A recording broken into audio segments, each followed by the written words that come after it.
एक ईमानदार इंसान। मुंबई शहर की भीड़भाड़ वाली सड़कों पर हर रोज लाखों लोग अपनी जिंदगी की दौड़ में शामिल होते हैं। कोई बड़ी गाड़ी में बैठकर जाता है, कोई लोकल ट्रेन में लटक कर और कोई पैदल ही अपनी मंजिल की तरफ बढ़ता रहता है। इस शहर में हर चेहरे पर एक कहानी लिखी होती है, हर आंख में एक सपना छुपा होता है।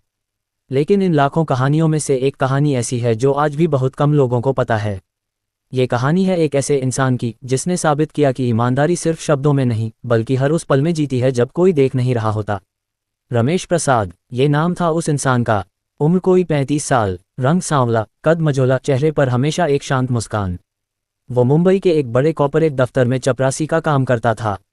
दफ्तर का नाम था अग्रवाल इंडस्ट्रीज। ये कंपनी बहुमंजिली इमारत के 12वें से 15वें तल तक फैली हुई थी। सैकड़ों कर्मचारी थे, बड़े बड़े साहब थे, बड़ी ई कमरे थे और चमकते हुए कंप्यूटर थे। लेकिन इस सारी चमक के बीच रमेश जैसे लोग थे जो इस पूरी दुनिया को चलाने में मदद करते थे, बिना किसी वाहवाही के, बिना किसी तारीफ की उम्मीद के। रमेश हर सुबह 7 बजे दफ्तर पहुंच जाता था। उसकी ड्यूटी 9 बजे से शुरू होती थी, लेकिन वो 2 घंटे पहले ही आ जाता था। उसका कहना था कि जब दफ्तर के साहब लोग आएं तो हर चीज़ तैयार मिले। वो सबसे पहले पूरे दफ्तर में झाड़ू लगवाता था, फिर हर टेबल को पोंछता था, पानी की बोतलें भरता था, प्रिंटर में कागज लगाता था और चाय का पहला दौर खुद तैयार करता था। ये सब वो अपनी जिम्मेदारी समझकर करता था, किसी के कहने पर नहीं। दफ्तर के बाकी चपरासी अक्सर उससे कहते थे, रमेश भाई इतनी मेहनत किस लिए, तनख्वाह तो उतनी ही मिलेगी। रमेश मुस्कुराकर जवाब देता, भाई काम तो काम होता है, जो काम मिला है वो पूरे दिल से करना चाहिए, बाकी सब भगवान पर छोड़ दो। ये सुनकर कुछ लोग हंसते, कुछ अपने काम में लग जाते, लेकिन रमेश को किसी की परवाह नहीं थी। वो अपनी धुन में लगा रहता। रमेश का घर दफ्तर से करीब 12 किलोमीटर दूर था। वो लोकल ट्रेन से आता था। हर रोज सुबह 5:30 बजे उठता, अपनी माँ के लिए चाय बनाता, फिर नहाकर तैयार होता और स्टेशन की तरफ निकल पड़ता। उसकी माँ बीमार रहती थी, घुटनों में दर्द था। रमेश की पत्नी सुनीता एक सरकारी स्कूल में आया का काम करती थी। एक बेटी थी, पूजा, जो 7वीं कक्षा में पढ़ती थी। घर छोटा था, मुश्किलें बड़ी थीं, लेकिन रमेश ने कभी शिकायत नहीं की। उसका मानना था कि जो है वो काफ़ी है, बस उसे संभाल कर रखना ज़रूरी है। दफ्तर में एक बात और थी जो रमेश को बाकियों से अलग करती थी।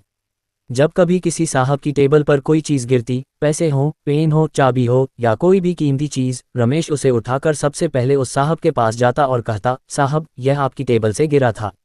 कभी उसने किसी की एक फूटी कौड़ी भी नहीं रखी। एक बार एक साहब ने गलती से अपना बटुआ टॉयलेट के पास छोड़ दिया था। उसमें 15,000 रुपये थे। रमेश ने वो बटुआ उठाया, सीधे उन साहब के पास गया और कहा, साहब यह आपका है। साहब ने खुश होकर 500 रुपये इनाम देने चाहे, लेकिन रमेश ने मना कर दिया। उसने कहा, साहब यह मेरा फर्ज था, इसके लिए इनाम नहीं लेता। ये बात धीरे धीरे पूरे दफ्तर में फैल गई। लोग उसकी तारीफ करते, लेकिन साथ ही यह भी सोचते कि शायद ये नाटक है या शायद रमेश बेवकूफ़ है। लेकिन जो लोग उसे जानते थे वो जानते थे कि यह उसकी फितरत है। अब इस कहानी में एक और किरदार आता है, एक ऐसा इंसान जो रमेश की दुनिया से बिल्कुल अलग था, लेकिन जिसकी जिंदगी में रमेश एक अजीब तरीके से दाखिल होने वाला था। विक्रम सिंह राठौड़, उम्र 65 साल, मुंबई के सबसे अमीर लोगों में से एक। उनकी संपत्ति का अंदाज़ा इसी से लगाए कि फोर्ब्स की सूची में उनका नाम हर साल आता था। रियल एस्टेट, स्टील, शिपिंग और फार्मास्यूटिकल जैसे तमाम कारोबारों में उनका पैसा लगा था। एक विशाल बंगला था, बेड़े में 10 गाड़ियां थीं और देश विदेश में उनकी अनगिनत जायदाद थी। लेकिन विक्रम सिंह राठौड़ अंदर से बेहद अकेले थे। उनकी पत्नी का देहांत 10 साल पहले हो चुका था। एक बेटा था, अमन, जो अपनी जिंदगी में इतना व्यस्त था कि महीने में एक बार भी फ़ोन नहीं करता था। बेटी लंदन में बसी थी, वो भी बस साल में एक बार आती थी। विक्रम सिंह ने अपनी पूरी जिंदगी पैसा कमाने में लगाई थी, और जब वो पैसा कमा चुके तो उन्हें एहसास हुआ कि उनके पास सब कुछ है पर सुकून नहीं है। कुछ महीने पहले उन्हें दिल का दौरा पड़ा था। वो बच गए, लेकिन डॉक्टरों ने साफ कह दिया था कि ज़्यादा तनाव नहीं लेना है। उस रात अस्पताल के बिस्तर पर लेटे हुए विक्रम सिंह ने सोचा कि अगर आज मैं चला जाता तो ये सारी दौलत किसके काम आती। बेटा इसे अपने ऐशो-आराम में उड़ा देता, बेटी का अपना घर है, और यह सारा पैसा जो मैंने ईमानदारी से नहीं कमाया वो और भी बेकार था। हाँ, ये सच था। विक्रम सिंह ने अपनी जिंदगी में बहुत बार बेईमानी की थी। कारोबार में चालाकियां की, लोगों को ठगा, सरकारी अफसरों को रिश्वत दी, और यही सब सोचते सोचते उन्हें नींद नहीं आती थी। एक रात उन्होंने फैसला किया कि वो अपनी कमाई का एक बड़ा हिस्सा किसी ऐसे इंसान को देंगे जो सच में ईमानदार हो, जो उस पैसे को सही कामों में लगाए, जो समाज के लिए कुछ करे। लेकिन ऐसा इंसान कहाँ मिलेगा।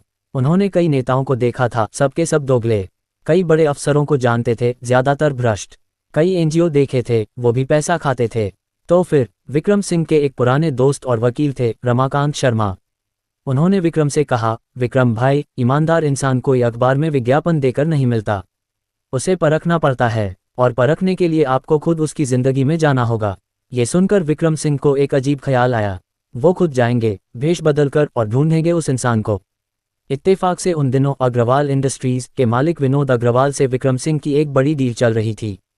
किसी बात पर मुलाकात के सिलसिले में विक्रम सिंह उस दफ्तर में आए।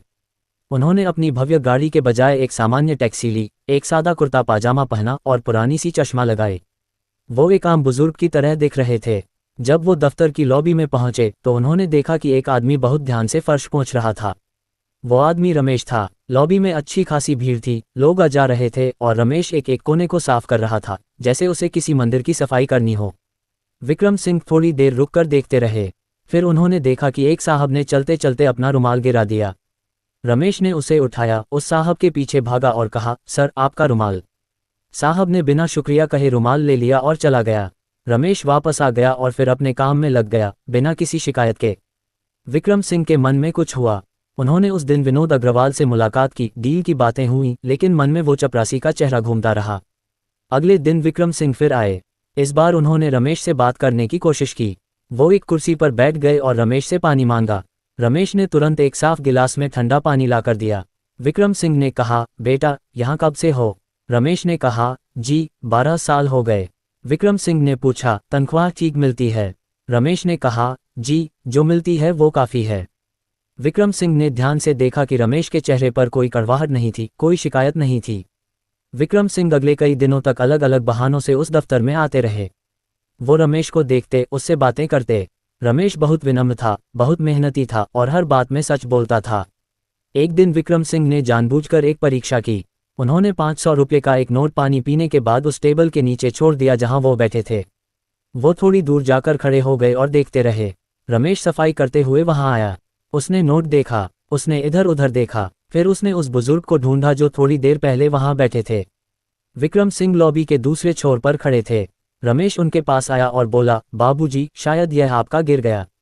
विक्रम सिंह ने मुस्कुराकर कहा, नहीं बेटा, यह मेरा नहीं है, तुम रख लो। रमेश ने कहा, नहीं बाबूजी, जो मेरा नहीं है वो मैं नहीं रखता।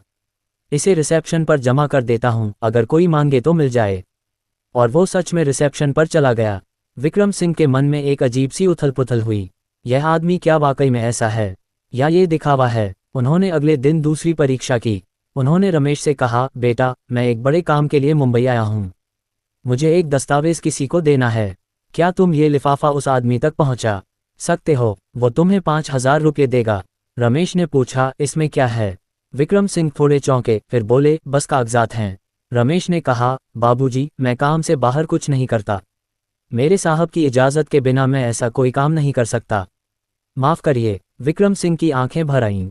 उन्होंने अपने जीवन में इतने लोग देखे थे जो 5 रुपये के लिए अपनी आत्मा बेच देते थे, और यहाँ एक इंसान था जिसने 5000 के लिए मना कर दिया। कुछ दिन बाद विक्रम सिंह ने तीसरी परीक्षा की। उन्होंने रमेश से बातों बातों में कहा, बेटा, तुम्हारे साहब बड़े बुरे लगते हैं, सुना है वो कर्मचारियों से बहुत बुरा व्यवहार करते हैं। रमेश ने शांति से कहा, बाबूजी, साहब मेहनत करवाते हैं, हाँ, लेकिन बुरे नहीं हैं। दफ्तर की बुराई मुझे ठीक नहीं लगती। विक्रम सिंह ने और उकसाने की कोशिश की, लेकिन सुना है तुम्हें प्रमोशन नहीं मिला, जबकि तुम बहुत मेहनती हो। रमेश ने कहा, बाबूजी, प्रमोशन मेरे हाथ में नहीं है, लेकिन मेरी मेहनत मेरे हाथ में है। मैं वही करता हूं जो मुझसे हो सकता है। ये सुनकर विक्रम सिंह को महसूस हुआ कि यह आदमी सिर्फ ईमानदार नहीं है, बल्कि इसमें एक अजीब किस्म की आंतरिक शांति है जो बड़े बड़े साधुओं में भी नहीं होती। अब विक्रम सिंह ने सोचा कि परीक्षा और बड़ी होनी चाहिए। उन्होंने अपने वकील रमाकांत शर्मा को बुलाया और एक योजना बनाई। अगले हफ्ते दफ्तर में एक घटना हुई। दफ्तर के कैश रूम से 50,000 रुपये गायब हो गए। दरअसल ये सब विक्रम सिंह ने करवाया था, इसकी पूरी जानकारी विनोद अग्रवाल को थी। असली पैसे सुरक्षित थे, बस एक नाटक रचा गया था। पुलिस आई। सबसे पहले चपरासियों से पूछताछ हुई क्योंकि वो ही कैश रूम के बाहर ड्यूटी करते थे। रमेश उस दिन कैश रूम के पास था। जब उससे पूछताछ हुई तो उसने बिल्कुल सच सच बताया कि उसने क्या देखा, क्या नहीं देखा। उसने यह नहीं छुपाया कि कैश रूम का दरवाज़ा थोड़ी देर के लिए खुला था और वो उस वक्त चाय लेने गया था। उसने कहा, सर, मुझसे गलती हुई कि मैं वहां से गया। मैं माफ़ी मांगता हूँ, लेकिन मैंने पैसे नहीं लिए। पुलिस ने उसे संदेह की नज़र से देखा। किसी ने कानाफूसी की कि रमेश ने पैसे लिए हैं। दफ्तर में अफवाह फैल गई। लोग रमेश को अजीब नज़रों से देखने लगे। एक दो साथियों ने उससे बात करना बंद कर दिया। रमेश टूटा नहीं, वो काम पर आता रहा। उसके चेहरे पर घबराहट जरूर थी, लेकिन उसने अपना काम नहीं छोड़ा। एक दिन उसके एक साथी ने कहा, रमेश, तू घर बैठ, लोग बातें कर रहे हैं। रमेश ने कहा, भाई, मैंने गलत नहीं किया तो डरूं क्यों, भागूं क्यों? जो सच है वो सामने आएगा। 3 दिन बाद जांच में पता चला कि पैसे असल में एक गलती से दूसरे खाते में चले गए थे। रमेश बेगुनाह साबित हुआ, लेकिन इस पूरे प्रकरण में जो बात सबसे ज्यादा महत्वपूर्ण थी वो ये थी कि रमेश ने एक पल के लिए भी अपना मनोबल नहीं खोया। उसने न झूठ बोला, न भागा, न किसी पर इल्जाम लगाया। ये सब विक्रम सिंह देख रहे थे, एक एक पल। अब उन्होंने सबसे बड़ी परीक्षा लेने का फैसला किया। एक शाम विक्रम सिंह अपनी असली पहचान में उस दफ्तर में पहुंचे। विनोद अग्रवाल ने उनका स्वागत किया। पूरा दफ्तर जानता था कि यह कितने बड़े आदमी हैं। रमेश ने उन्हें देखा तो पहले पहचाना नहीं, फिर उसे याद आया कि यह तो वही बाबूजी हैं जो पिछले हफ्तों से कभी कभी आते थे। विक्रम सिंह ने विनोद अग्रवाल के कमरे में जाते हुए रमेश को बुलाया। रमेश हाथ जोड़कर आया। विक्रम सिंह ने कहा, बेटा, मुझे पहचाना? रमेश ने कहा, जी बाबूजी, आप वही हैं जो कभी कभी यहाँ आते थे। विक्रम सिंह मुस्कुराए और बोले, हाँ, और तुम वही रमेश हो जिसने मेरे हर इम्तिहान में खुद को सच्चा साबित किया। रमेश को समझ नहीं आया। उसने पूछा, इम्तिहान? कौन सा इम्तिहान बाबूजी? विक्रम सिंह ने सब कुछ बताया। पैसे वाला इम्तिहान, लिफाफे वाला इम्तिहान, बुराई करवाने की कोशिश और पुलिस वाला मामला, सब कुछ। रमेश चुपचाप सुनता रहा। उसके चेहरे पर हैरानी थी, लेकिन कोई गुस्सा नहीं था। जब विक्रम सिंह चुप हुए तो रमेश ने कहा, बाबूजी, मैंने जो किया वो इसलिए नहीं किया कि कोई देख रहा था। मैंने वो इसलिए किया क्योंकि वही सही था। ये सुनकर विक्रम सिंह की आंखों में आंसू आ गए। उन्होंने रमेश का हाथ पकड़ा और कहा, बेटा, मैं बहुत थका हुआ इंसान हूँ। मैंने जिंदगी में बहुत पैसा कमाया, लेकिन वो पैसा जिस तरह से कमाया वो मुझे रात को सोने नहीं देता। मैं चाहता हूं कि मेरी दौलत का एक बड़ा हिस्सा किसी ऐसे इंसान के हाथों में जाए जो उसे सही काम में लगाए। मैंने बहुत लोगों को परखा, तुम पहले हो जिन पर मुझे भरोसा हुआ। रमेश की आंखें फैल गईं। उसने कहा, बाबूजी, मैं तो एक मामूली चपरासी हूं, मैं इतनी बड़ी जिम्मेदारी कैसे उठाऊंगा? विक्रम सिंह ने कहा, बेटा, मैंने सारी जिंदगी बड़े बड़े आदमियों को देखा, पढ़े लिखे, बड़े पद वाले, लेकिन उनमें वो नहीं था जो तुम में है। ईमान, सच्चाई और अपने काम से प्यार, यही सबसे बड़ी काबिलियत है। रमेश चुप रहा। उसकी आंखें भर आईं। उसने कहा, बाबूजी, मुझे सोचने का वक्त दीजिए। विक्रम सिंह ने कहा, जरूर, मैं कहीं नहीं जा रहा। रमेश उस रात घर गया। उसने अपनी माँ को, अपनी पत्नी को सब बताया। माँ ने कहा, बेटा, भगवान तेरी परीक्षा ले चुका है, अब जो मिल रहा है उसे स्वीकार कर, लेकिन याद रखना, ये पैसा लोगों के काम आना चाहिए। सुनीता ने कहा, जो आपका मन कहे वो करो, आप जो भी फैसला करेंगे वो सही होगा। अगले दिन रमेश विक्रम सिंह से मिला। उसने कहा, बाबूजी, मैं एक शर्त पर राजी हूँ। विक्रम सिंह ने कहा, बताओ। रमेश ने कहा, ये पैसा मेरे नहीं होंगे, मैं इसका ट्रस्ट बनाऊंगा, एक ट्रस्ट जो गरीब बच्चों की पढ़ाई के लिए काम करेगा, बीमार लोगों के इलाज के लिए काम करेगा। मेरे घर के लिए मेरी पगार काफ़ी है। विक्रम सिंह कुछ देर चुप रहे, फिर उन्होंने कहा, बेटा, अब मुझे यकीन हो गया, तुम सही इंसान हो। उस दिन के बाद से दोनों की जिंदगियां बदल गईं। विक्रम सिंह ने एक ट्रस्ट बनाया जिसका नाम रखा गया सच्ची राह फाउंडेशन। रमेश उस ट्रस्ट का प्रमुख बना। उसने अपनी नौकरी नहीं छोड़ी, बल्कि ट्रस्ट का काम वो शाम को और छुट्टियों में करता था। लेकिन कहानी यहाँ खत्म नहीं होती। कहानी का सबसे ज़रूरी हिस्सा अभी बाकी है। जब ये खबर फैली कि एक चपरासी को एक अरबपति ने अपने ट्रस्ट का प्रमुख बनाया है, तो दुनिया चौंक गई। अखबारों में खबर छपी, न्यूज़ चैनलों पर चर्चा हुई। कुछ लोगों ने तारीफ की, कुछ ने मजाक उड़ाया और कुछ ने ईर्ष्या में आकर रमेश को बदनाम करने की कोशिश की। दफ्तर में कुछ लोग जो पहले रमेश को नज़रअंदाज करते थे, अब उससे दोस्ती करने की कोशिश करने लगे। कुछ ने उससे ट्रस्ट में काम दिलाने की गुजारिश की। रमेश ने सबसे विनम्रता से बात की, लेकिन किसी के दबाव में नहीं आया। एक दिन दफ्तर का एक बड़ा अफसर, जो रमेश को कभी है दृष्टि से देखता था, उसके पास आया और बोला, रमेश, अगर तुम मेरे बेटे को ट्रस्ट में एक पद दिलवा दो तो मैं तुम्हें बहुत सहयोग दूंगा। रमेश ने कहा, सर, ट्रस्ट में पद काबिलियत के आधार पर मिलता है, सिफारिश से नहीं। आपका बेटा अगर काबिल है तो ज़रूर आवेदन करे। अफसर नाराज होकर चला गया। धीरे धीरे ट्रस्ट का काम शुरू हुआ। सबसे पहले एक छोटे से गांव में एक स्कूल खोला गया, जहां गरीब बच्चों को मुफ्त पढ़ाई मिलती थी। फिर एक मोबाइल मेडिकल वैन शुरू की गई जो झुग्गी बस्तियों में जाकर लोगों का इलाज करती थी। रमेश खुद हर हफ्ते इन जगहों पर जाता था, देखता था कि काम सही हो रहा है या नहीं। विक्रम सिंह भी धीरे धीरे बदलने लगे। उन्होंने रमेश के साथ समय बिताना शुरू किया। रमेश की सादगी, उसकी माँ का आशीर्वाद, उसकी बेटी पूजा की मासूम बातें, ये सब विक्रम सिंह को एक नई दुनिया से परिचित करा रहा था। एक दिन विक्रम सिंह रमेश के घर गए। छोटा सा घर था, लेकिन बेहद साफ और सुथरा। खाने में दाल, सब्जी और रोटी थी। विक्रम सिंह ने वो खाना इतने चाव से खाया जितना उन्होंने शायद किसी 5 सितारा होटल में भी नहीं खाया था। रमेश की माँ ने उनका माथा देखकर कहा, बेटा तू बहुत थका हुआ है। पैसों से थकावट नहीं जाती, सुकून चाहिए। विक्रम सिंह की आंखें छलक आईं। उन्होंने कहा, माँ आपने सच कहा। समय बीतता गया, ट्रस्ट बड़ा होता गया। 5 स्कूल, 3 स्वास्थ्य केंद्र, एक वृद्धाश्रम और एक कौशल विकास केंद्र जहां युवाओं को रोजगार के लिए प्रशिक्षण दिया जाता था। रमेश ने हर काम में अपनी वही पुरानी मेहनत और ईमानदारी लगाई। एक बार ट्रस्ट के एक अकाउंटेंट ने रमेश से कहा, भाई हम इस खाते से थोड़ा पैसा अपने खर्चों के लिए निकाल सकते हैं। कोई नहीं देखता। रमेश ने उसे देखा और कहा, भाई ईश्वर देख रहा है और मेरी अंतरात्मा देख रही है। जाओ अपना काम करो, लेकिन ऐसी बात दोबारा मत करना। वो अकाउंटेंट शर्मिंदा होकर चला गया। एक और घटना हुई। सरकार के एक मंत्री ने ट्रस्ट को एक बड़ी जमीन देने की पेशकश की, लेकिन शर्त ये थी कि उस जमीन पर एक हिस्सा मंत्री के किसी रिश्तेदार के कारोबार के लिए रखा जाए। रमेश ने साफ मना कर दिया। उसने कहा, यह जमीन या तो पूरी तरह ट्रस्ट के काम के लिए होगी या नहीं होगी। मंत्री नाराज हो गए, लेकिन रमेश नहीं झुका। जब ये बात विक्रम सिंह को पता चली तो उन्होंने रमेश को गले लगा लिया और कहा, बेटा तुमने एक बार फिर साबित किया कि मेरा चुनाव सही था।